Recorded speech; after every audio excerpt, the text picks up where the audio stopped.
nós tivemos a prisão do general Braga Neto.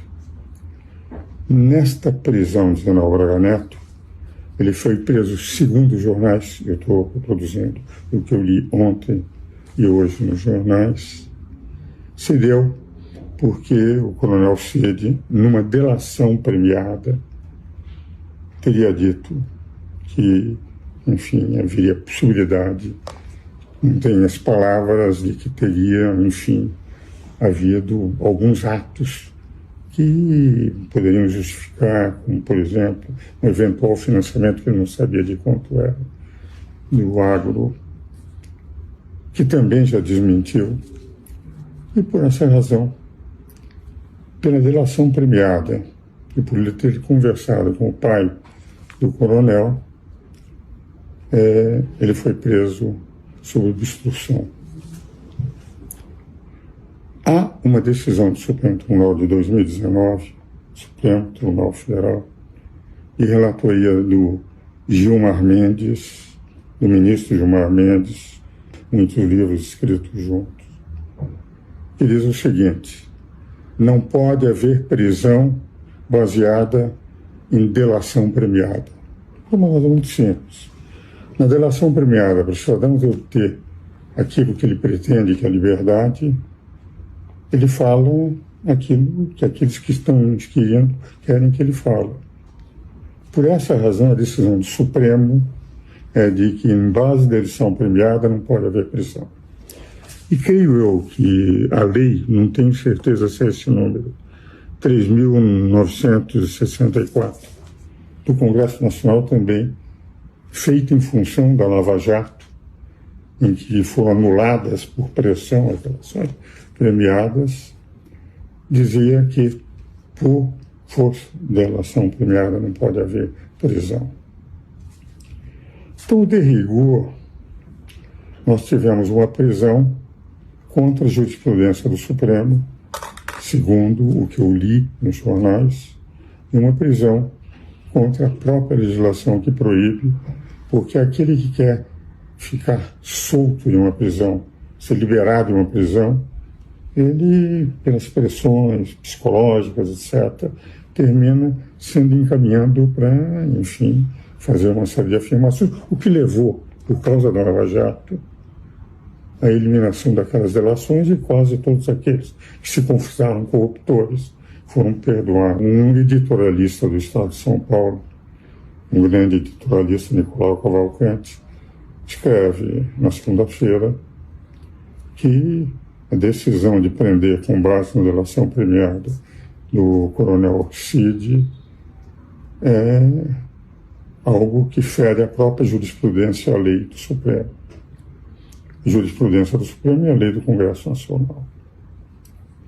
De tal maneira que o que eu estou trazendo, eu sou apenas um professor de direito e um advogado.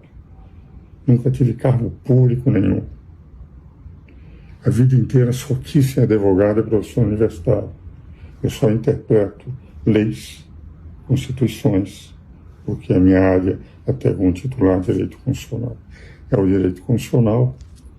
Então, a meu ver, efetivamente, com base numa delação premiada contra a jurisprudência, o próprio Gilmar Mendes, pelo que eu li nos jornais, e contra a própria legislação que proíbe prisão preventiva, eu tenho a impressão que o Supremo não só não considerou a lei do Congresso, como não considerou também a jurisprudência.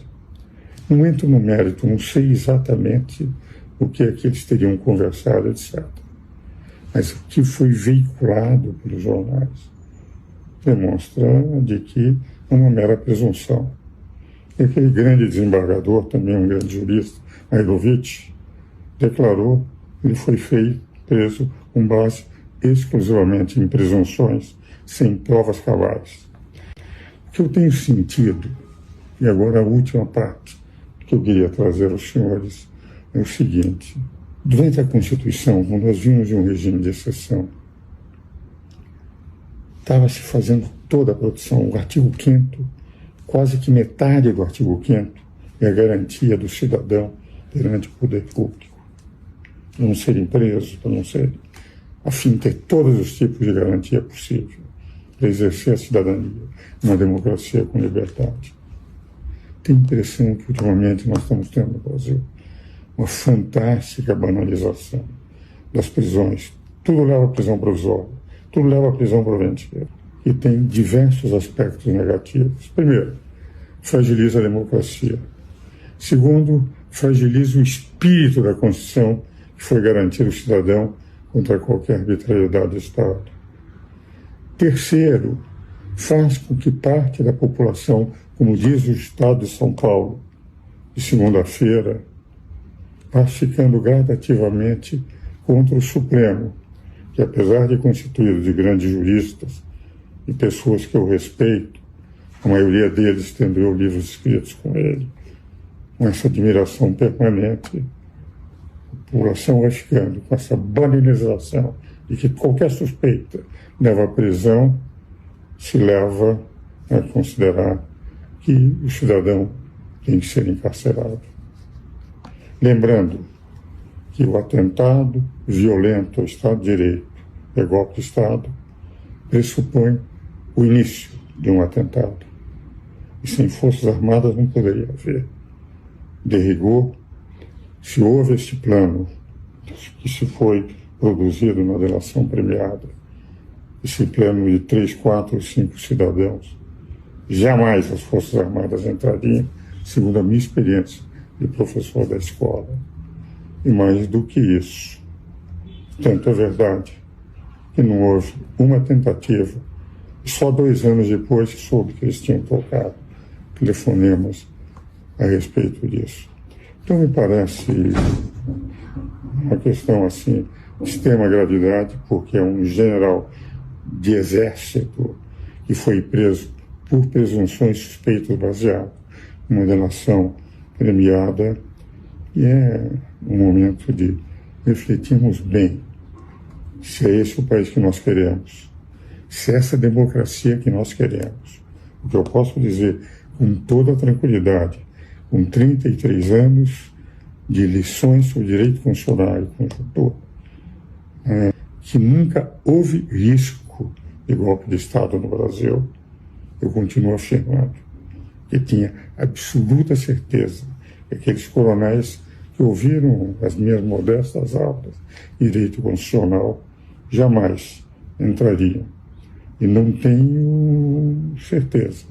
Eu não sei se ele fez o curso, o coronel Cid, porque eu tinha 130 e poucos coronéis, evidentemente, não se conhece o nome de todos, mas eu tenho certeza absoluta que as Forças Armadas, os altos comandos, por aquilo que eu sentia nas respostas daqueles coronéis, capitães de mar de guerra, coronéis da aeronáutica, eu sempre tinha 2, ou 1 ou 2 capitães de mar de guerra, 1 ou 2 coronéis da aeronáutica, eles jamais fariam.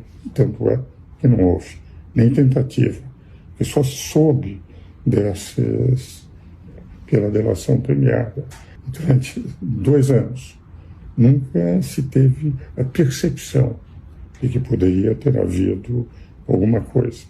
E se realmente se pensou num plano absolutamente inviável, porque, como disse o presidente Michel Temer, sem Forças Armadas não há em nenhum lugar do mundo um golpe de Estado.